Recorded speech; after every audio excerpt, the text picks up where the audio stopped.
guys, welcome back to the channel, or welcome if you're new. I'm Becca, and on this channel I am reacting my way through eating disorder recovery alongside complex chronic illness, one video at a time, and I'm super excited for today's song because I've wanted to do this for months. You all requested this months ago when I did my reaction to Chinchilla's Little Girl Gone. This one came up so many times in the comments, so I am beyond eager to get to it, and I'm also doing the version that you all suggested to do. So the song that I'm reacting to today is Fingers by Chinchilla, and I am doing the live performance that was done live for HungerTV. So that is the video that you guys said is the version to watch, is the one to react to, so we're doing that today. So as always, without further ado, let's take our breath and then get into this reaction. I cannot wait to get into more solo Chinchilla stuff. I have been dying to do this. So yeah, let's take that breath and then get this ball rolling.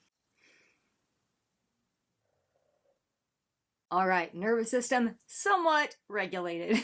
Let's go anyway. This is Chinchilla, Fingers, live for HungerTV. Oh, I'm getting chills already. I'm getting chin chills already. Please forgive me. I can't help it. I can't help it. The cheesiness is right there. I can't help it.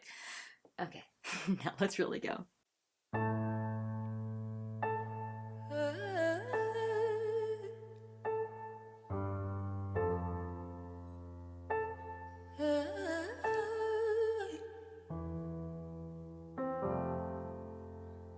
Saw me let go, panicked and you said hello, swallowing the words you say, you know I'm not okay.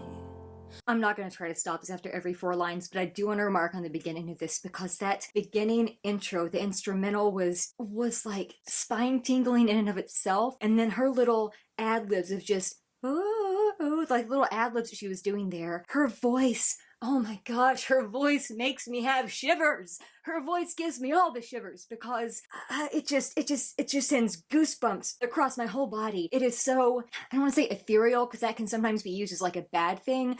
I don't mean it in a bad way. I love her voice. It is so, even when she's just singing different notes with one syllable and not the words itself, it speaks to your soul. It hits deep in the soul, and that just speaks to her ability to convey emotion with literally just singing a note, not even getting into the words yet. But when she did get into the words with that first four-line segment, she said, probably saw me let go, panicked and you said hello, swallowing the words you say, you know I'm not okay. So we're probably going to find out more throughout the song what exactly the angle is that she's talking about there, but I think she's saying probably said me let go, panicked and you said hello. Maybe someone saw her let go of hope, or let go of them, or let go of anything else, whatever this thing is that she's talking about, which again hopefully we'll get more clarity on throughout the song. But this person saw her let go of whatever it is. They panicked when they saw that, so maybe they thought she was going to start spiraling down or something, and they said hello, hopefully maybe to try to reach out and to have some connection there to stop that letting go. I could be completely off on that. This is literally just the first 4 lines of the song. But swallowing the words you say, you know I'm not okay. A lot of times swallowing the words you say, maybe that's referencing like someone who is trying to placate, who is trying to give platitudes, who is very well intentioned in the platitudes that they are trying to give. But if they know you're not okay, they're going to keep those to themselves because they know that those things can almost feel like an insult. They can feel diminishing. It can feel like they're minimizing whatever pain that you're going through. So I think we're seeing here someone who is maybe concerned about her a little bit,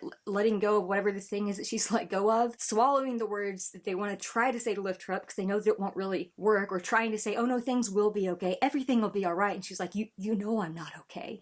And you can hear that in her voice, and I love the way that they're zooming in on her hand motions there, the way that she gets her entire body involved with her performance and with her song and her singing delivery. It's just, oh, she's amazing. Again, I'll try not to pause it after every 4 lines, but I did want to talk about the intro and those first 4 lines there, so running it back and we'll keep on going. You say, you know I'm not okay, but let me tell her I ain't cold. Now you're coming back for more. You know me, you know I'll cave, but scars will never fade. So meet me to a clock the same as always, favorite spot. And one by one I'll cut your fingers clean off, so you can never pull me down. One by one box them up, scream murder. No, you can never hurt no one. Oh my gosh, that piano is beautiful. Holy moly, that piano is beautiful. But let's talk about the power in those lyrics, man. Led me till I ran cold. So I'm thinking some of my interpretation of those first four lines without the further context was probably off, because it does not seem like this person that she's talking to is someone who is actually trying to communicate or be there for her in a positive way. Because she's saying, you bled me till I ran cold. So like, you took from me, you took from me, you took from me. She was giving and giving and giving to this person so much that she felt like all of the life was drained out of her. Bled me till I ran cold. That is such a poetic line. Not saying like bled me till I ran out of blood or like froze me till I went cold. No, bled me of all my emotion, of all of my feelings, of all of my energy, of all of my whatever it is, everything, all of the life until I ran cold, until I was dead, until I was no longer really able to feel these things. Oh my gosh, that's a powerful image. It says, now you're coming back for more, even though she's already given everything and has been bled completely to the point of being cold, aka dead, aka dry. And then she goes on to say, you know me, you know I'll cave, but scars will never fade. So I think what she's saying there, I like that once again she comes back to the you know me, because that last line of the first four lines said, you know I'm not okay. So she has this very clear relationship with this person, knows this person on a very deep, I want to say intimate level, but I don't mean that in necessarily just like a positive, healthy way. It is obviously a very strained, painful, difficult, maybe even harmful connection or relationship. And the fact she says, you know I'm not okay, shows that she knows that this other person can see she's not okay, but they're still trying to get more out of her, even though they know she's not okay. And then it comes back down to, you know me, you know I'll cave. So you know I'm not okay, you know me, you know I'll cave. I like that those lines kind of mirror each other in that third line of each of those first groups of four, because I don't know, I just think that that's so skillfully done. And she's saying, you know me, you know that if you keep coming back and asking me to bleed out more of my emotions, my time, my energy, my care, my compassion, my empathy, whatever it is, again, you know I'm gonna cave to that. But the scars that you left when bleeding me dry, they will never fade. So I might cave to you, but those scars aren't going to fade. So don't you dare pretend like they're not there. Don't you dare treat me as if you have not harmed me or hurt me in ways that are honestly feeling pretty permanent, and like scars that are never actually going to fade. And specifically, if we're talking about scars on the heart or mental scars of that type, those are even harder to fade than physical scars. Obviously, physical scars can take a while, and some never fade as well. But I think maybe she's talking about those inner scars from the pain, from the suffering, from the loss, from whatever this destruction of this relationship is, whatever this, I guess, separation has been. I think she's talking about that metaphorical scarring on your heart, on your soul, that really doesn't fade because you can't forget the things that have happened. And then, oh boy, sis got me good with the next line. Sis got me good, said, so meet me 2 o'clock, the same as always, favorite spot. So again, there's this sense of familiarity, and almost like she's trying to draw this person in to make them think that she's wanting to meet in this favorite spot at 2 o'clock to connect, to, I guess, to reconcile maybe, to have a relationship again, whatever this relationship is. However, then we get the chorus, and that is not at all the case. So, oh my goodness, sis brought it home with the chorus. It very much has Little Girl Gone vibes, and I haven't done a reaction to Cut You Off yet, but I have a feeling that's also gonna have similar vibes, because she goes to say, oh my gosh, in such a powerful chorus, and one by one I'll cut your fingers clean off so you could never pull me down. One by one I'll box them up, scream murder, now you can never hurt no one. And I love the way that she delivered that, the rhythm, and again, as we've talked about before, the rests and the sudden pauses that leave space in between words, those are just as much a part of the melody as the words and the notes themselves. So I love her delivery of that here. The way she delivered that first place, and one by one I'll cut your fingers clean off, and she does that ending in like this violent, like, I'm gonna cut them clean off, leading into that. Before she gets to that part about I'll cut your fingers clean off, it's like almost this like subdued feeling with the instrumental here, but I love the way she delivers it. No, one by one I'll cut your fingers clean off. And I just, oh my gosh, the way she was doing that staccato rhythm illustrated the one by oneness, illustrated the cut your fingers off one by one at a time. One by one, I'll cut your fingers clean up.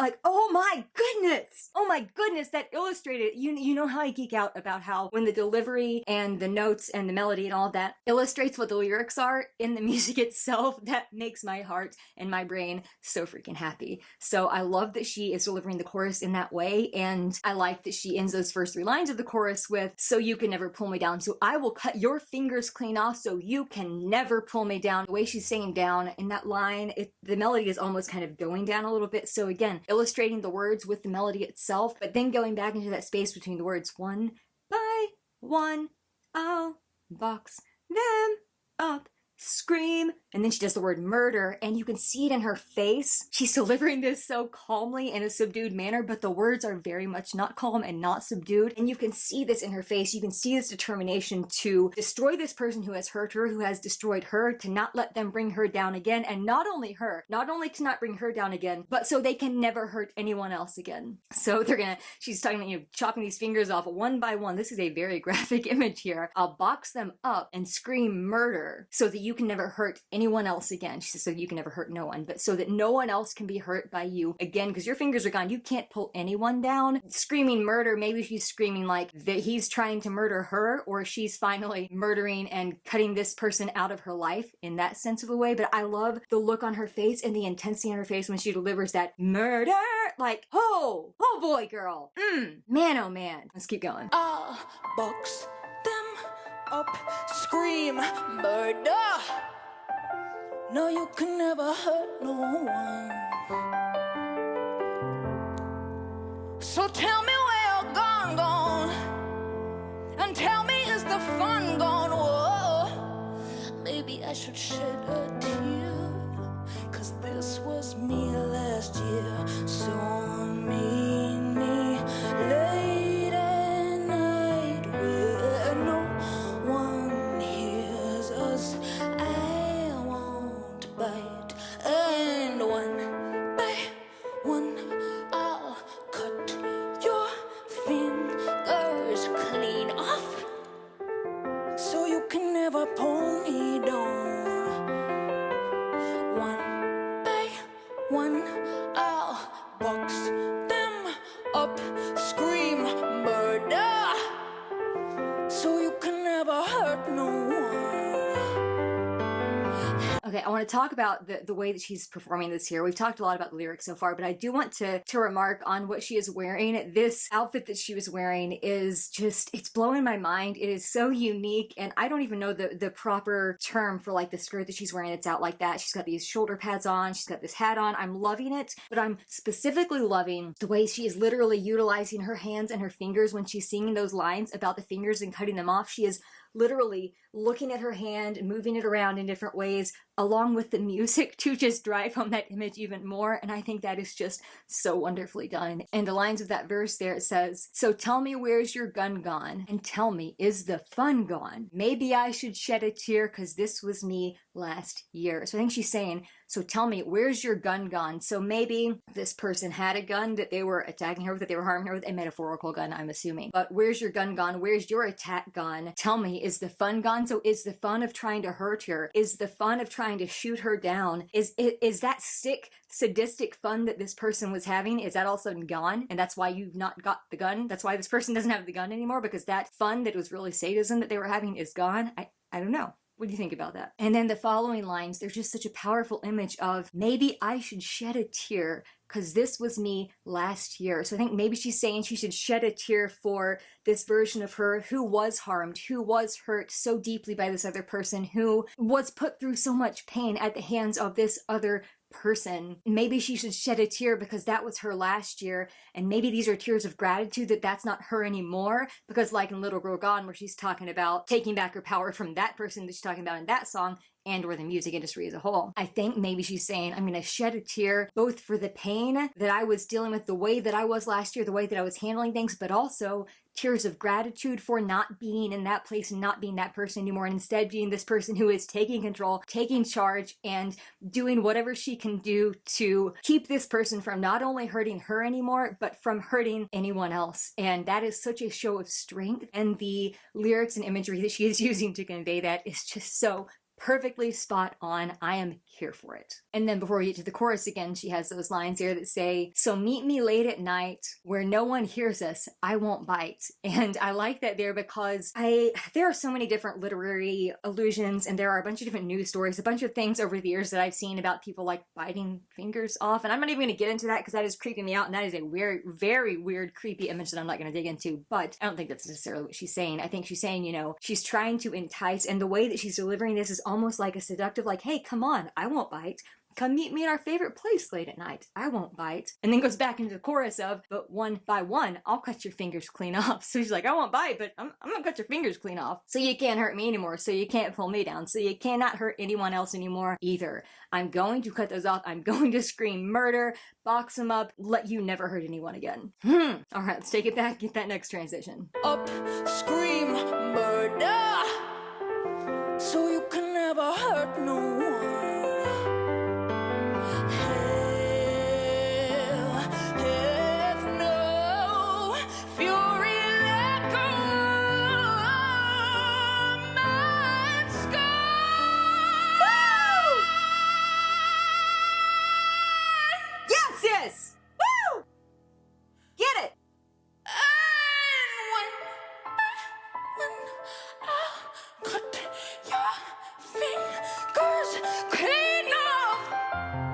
So you can never pull me down. By one, I'll box them up, scream murder. Woo! So you can never hurt no one. And if I were you, I wouldn't wanna fall asleep, 'cause karma's coming back for you, and she's in the shape of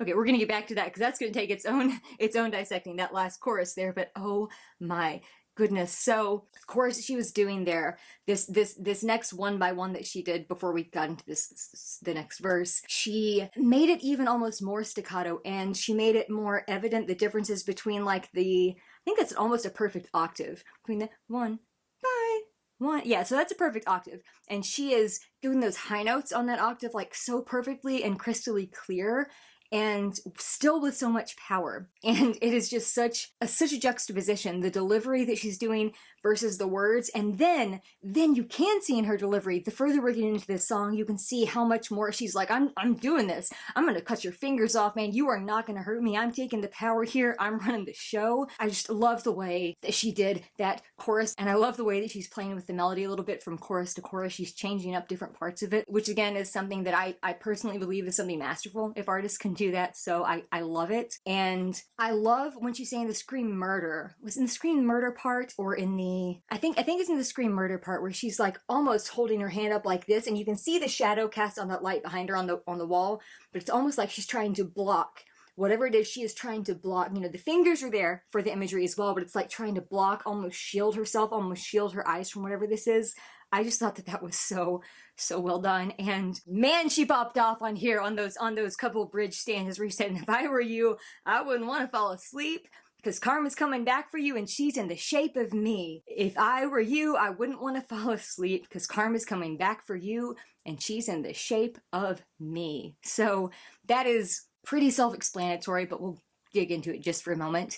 If I were you, I wouldn't want to fall asleep. So wouldn't want to fall asleep because in your sleep, you have the tendency to dream. And I think she's saying, like, I'm going to haunt your dreams, and this karma of all of these horrible things and harmful things that you did is going to come back and haunt you in your dreams. So I wouldn't want to fall asleep if I were you, because one, not only are you going to be more susceptible to her attacks of coming and cutting off your fingers, but also you're going to be susceptible to your karma getting you in your dreams in very negative and very painful and harmful bad ways. And I love the image of karma's coming back for you and she's in the shape of me. So she is saying She is the karma. Don't fall asleep, because as soon as you fall asleep, dude, I'm coming in and cutting your fingers off one by one. I wouldn't want to fall asleep if I were you, because I'm right here ready to do that one by one, box them up, scream, murder, so you can never hurt no one. Oh my goodness, that image, but karma in the shape of me, that is just... Oh, that is just such an intensely powerful image, especially with the clothing that she is wearing here, because it is very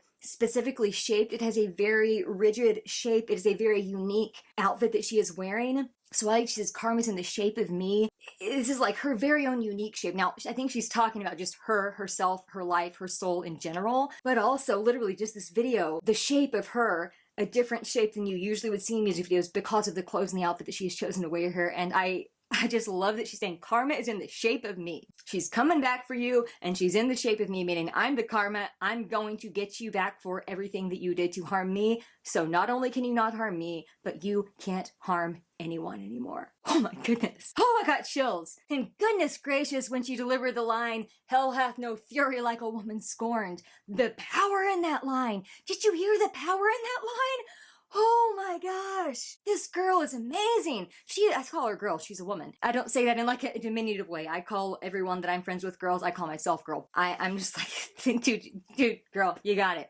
You are crushing it, and you can hear the intensity in her. Hell hath no fury like a woman scorned. You can hear the power in her voice, the intensity in her voice, the way it's just, again, filling up this room, the stage where she's singing there. It's just so expertly executed. And then she goes back into the chorus again and delivers it a little bit differently this last time. So we're going to take it back and listen to it simply for the way that she changes it.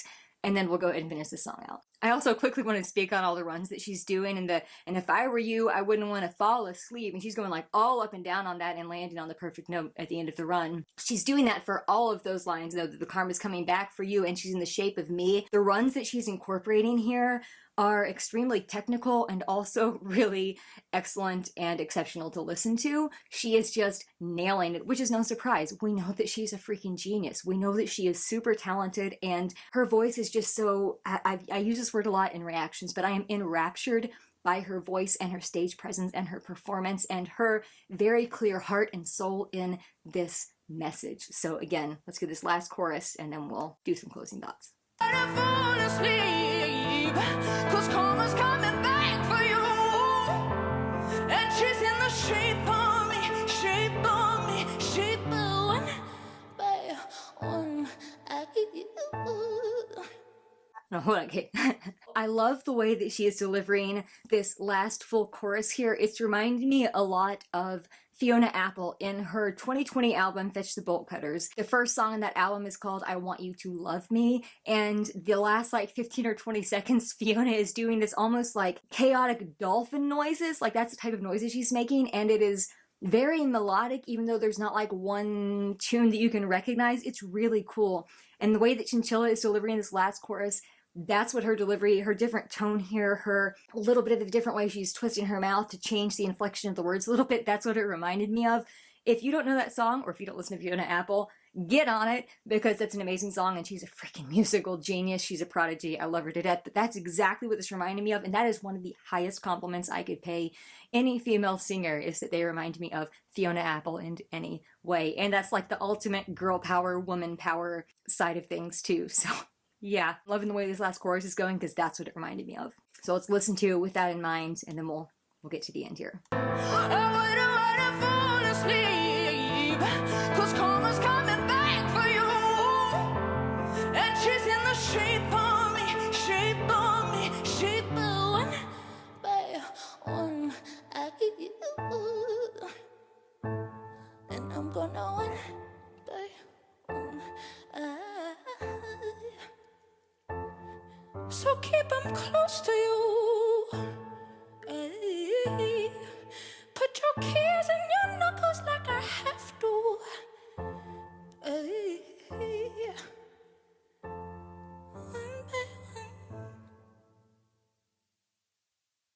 Oh, that was one heck of an ending. So she's saying, so keep them close to you. Those outro lines there, so keep them close to you. Put your keys in your knuckles like I have to. So in other words, women, a lot of times, we're told we have to do that at night. And a lot of times we do have to always be on the attack, or at least aware of someone trying to come up to us, especially if it's dark at night, and have those keys there ready to like punch to fend off. But she's saying, like, time for you to do that because I'm coming after you. You better hold them close to you because I'm going to cut them off. And I love the way that she ended up there with just the one by one. Holy moly, that was amazing.